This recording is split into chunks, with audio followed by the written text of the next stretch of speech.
কোনোভাবেই ইজারা দেওয়া চলবে না। ইউনূস মরবে না, তার দালাল মরবে না, জামাত মরবে না, বিএনপির দালালেরা মরবে না, এনসিপির দালালেরা মরবে না। শুরু হয়ে যখন আমরা মিছিলটা কাকরাইল মোড়ে আসি, এখানে আপনারা দেখেছেন যে পুলিশ আমাদের উপর হামলা চালায় ন্যাক্কারজনকভাবে, বিনা উস্কানিতে। এবং আমরা যুক্তি দিয়ে বলছি যে আমাদের চট্টগ্রামের যে নিউ মরিং কন্টেইনার টার্মিনাল, এই টার্মিনালকে কোনোভাবেই ইজারা দেওয়া চলবে না। আমরা বলেছি লালদিয়া বন্দর, পানগিয়া বন্দর, এইটাকেও ইজারা দেওয়া চলবে না। আমরা যুক্তিতর্ক দিয়েছি, তারা আমাদের যুক্তি মানে নাই। আমরা পরপর যে প্রোগ্রামগুলো করেছি সেই প্রোগ্রামের অংশ ছিল আজকে। এবং আমি পরিষ্কার করে বলি, অন্তর্বর্তীকালীন সরকারের উচিত ছিল আমাদের এখানে তাদের প্রতিনিধি পাঠিয়ে অন্তর্বর্তী কথা বলা, যদি তারা যেতে না দেয়, অথবা আমাদের প্রতিনিধি নিয়ে যাওয়া উচিত। কিন্তু এই প্রতিনিধি না পাঠিয়ে, কথা না বলে আজকে যেভাবে হামলা করেছেন, সেই হামলা গণতন্ত্র বিরোধী। আমরা ধারাবাহিকভাবে চট্টগ্রাম নিউ মর্নিং টার্মিনাল বন্দর ইজারা দেওয়ার প্রতিবাদ জানাচ্ছিলাম। তারই ধারাবাহিক কর্মসূচি হিসেবে আজকে আমাদের যমুনা অভিমুখে বিক্ষোভ কর্মসূচি ছিল।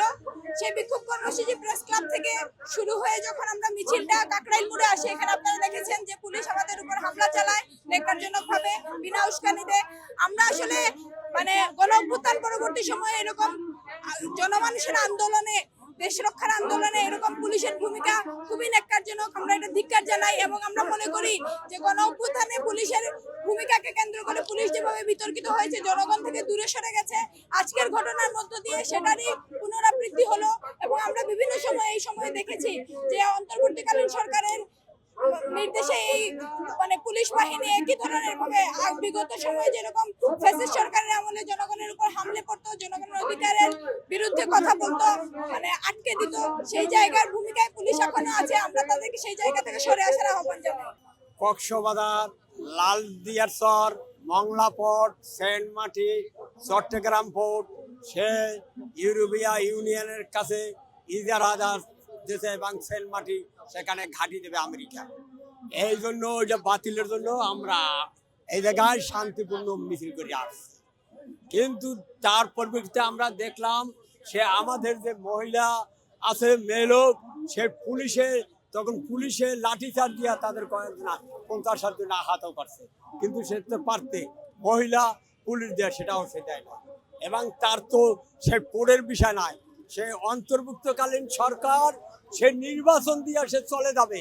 কিন্তু তার দেশের যে কোর্ট বিক্রি এবং ইজারাদার, সেটা তো ইউনুসের না। উনি ব্রিফকেস দিয়ে টাকা ভরে যাবে, ইউরোপিয়া ইউনিয়ন কান্ট্রিরা এই দেশে আসবে, ওদিকে চীন নৌবহার নিয়া, মিয়ানমার নৌবহার নিয়া তাদের ঠেক দিতে আসবে, রাশিয়া দিয়া কৃষ্ণ সাগর বন্ধ করে দেবে। আর আমাদের দেশের সাধারণ মানুষ মরবে। ইউনূস মরবে না, তার দালাল মরবে না, জামাত মরবে না, বিএনপির দালালেরা মরবে না, এনসিপির দালালেরা মরবে না।